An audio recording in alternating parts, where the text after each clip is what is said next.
Welcome back to Houston Life. Rebuilding after the LA wildfires will take many years, but helping the City of Angels rebound is something travelers can do right now. Travel expert Gabe Saglie, who grew up in the town of Pacific Palisades, joins us now from Santa Monica, right next door to the Palisades. So Gabe, your message is that LA is open for business, right? And I understand that some of the restaurants right in the area where you are now, they're already seeing the ripple effect from these fires. Yeah, you said it. And yeah, listen, I'm one of thousands of people with that emotional, personal connection to a beautiful area, Pacific Palisades, which is just about 3 miles from where I am here in Santa Monica. Altadena is about 25 miles north. Two areas that obviously it's going to be a long journey back. However, 98% of LA County is still open for business, but we're seeing that ripple effect, right? There is a tendency when we see these natural disasters occur to have travel maybe take a bit of a pause immediately after, and that has very sudden and immediate effects across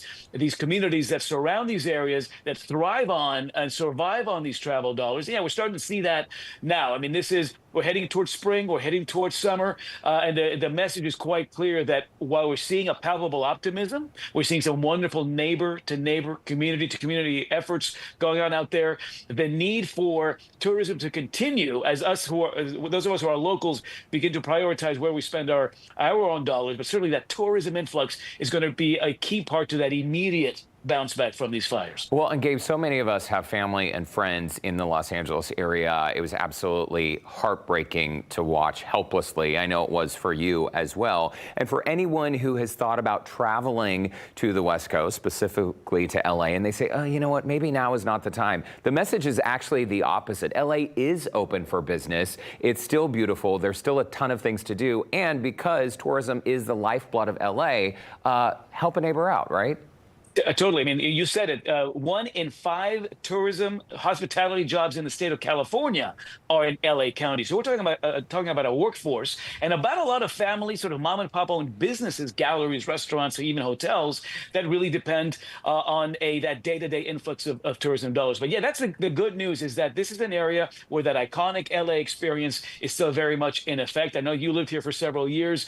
We sort of hung out in similar circles here in this western part of Los Angeles, and anything that you think of as that iconic LA experience here at the shores of Santa Monica. I mean, the newest hotel in Santa Monica, the Regent Santa Monica, that opened up in October, so just 4 months in, and this is one of what's sort of that new wave in Santa Monica. The Seabourn Hotel right next door, also new, just about 8 months old. So there's a lot that's new, but that quintessential iconic LA experience, those beautiful beaches, that fantastic weather. My sister lives in Beverly Hills. I was in Beverly Hills a couple of days ago. It's looking great, but still a community that needs travelers to come visit. But if you're a fan of architecture, you're going to see that beautiful community very much with open arms. That Sunday Farmers Market in Beverly Hills. Hey, maybe some celeb spotting on Rodeo Drive. Window shopping. That's what I do. I do the window shopping there. And some fantastic eating as well. I know you used to live in Marina del Rey. This is just an iconic spot on the shores of LA County, the largest man-made harbor in North America, 5,000 boats. You can rent a kayak, you can rent even maybe a yacht, Derek, to go check out some of the surrounding Channel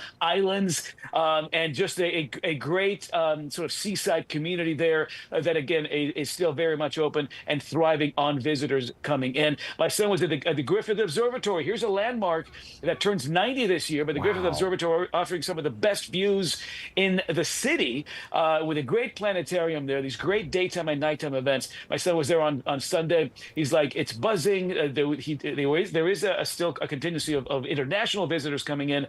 But listen, I think that there's a kinship between Houston and LA. I've done that flight back and forth from Houston to Los Angeles, 2.5-hour flight many times. And this is a great opportunity to sort of delve into that classic experience that you think about as you remember from your LA visits.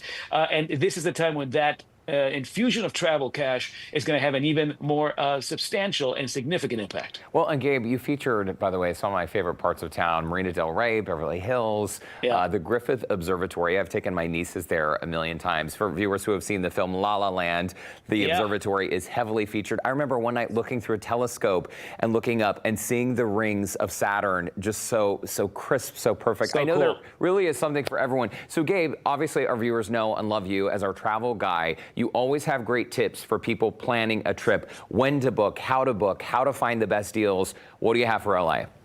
Okay, a couple of things to keep in mind. Obviously, spring and summer coming up. A wonderful time to visit. Temperatures are in the 70s pervasively, so great weather. Check out alternate airports. I do like flying in and out of LAX, but you've got other options. You've got Long Beach, you've got Burbank that are sometimes serviced by some of those smaller, lower frills airlines. So scope out several airports to get you in here for some better deals. And then, of course, I would travel out on the weekday. Maybe take your work on the road. But if a Sunday to Thursday visit is going to generate a bit more value than a weekend visit. Also, the lines at Universal Studios Hollywood, which is wide open for business, might be a little bit shorter as well. So weekday travel I like a lot. And then, as you know, Derek, when you come here, embrace the LA vibe. This is a community where we're sort of casual, we're laid back, we like to feature smiles on our faces, and this is the time when we're especially opening up our arms for visitors from out of state to show off just what makes this area, this part of the world,